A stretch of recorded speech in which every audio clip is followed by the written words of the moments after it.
So here we are with Jamie McMurray, about to hear his very first Daytona 500 experience. How you doing? Good. How are you doing? Great, great. So what's your earliest memory of the Daytona 500?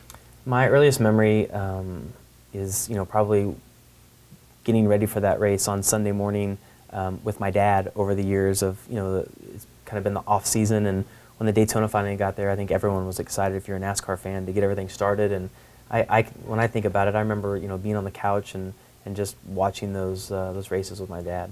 Wow.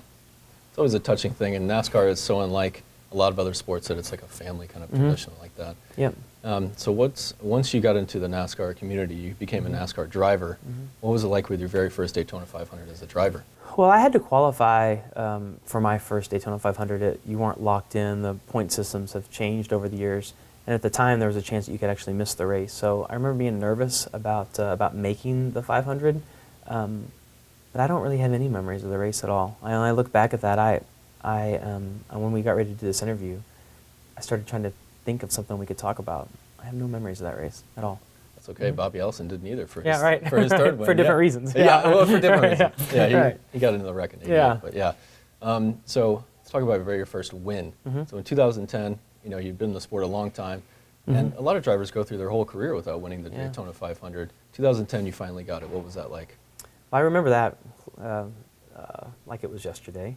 Being able to win that race, I think after winning it, you appreciate it more than before you win it, because afterwards, all of the media that you do, there's a week-long media tour that you go on. It's a lot, and you realize how big that race is. So, gosh, I look back at that day, and it seems like forever ago. But great memory. Certainly made me appreciate the Daytona 500 more now than I did before. Wow. So what do you think is to be expected for the upcoming 2015? The cars haven't changed much. Yeah. You guys are at the top of your game right now. What do you think is to be expected out of yourself as a driver? Well, I've done really well at plate tracks over the course of my career. And you really can only go on what you did in your last speedway race, because that's kind of where your cars are at. I thought that we had one of the best cars at Talladega.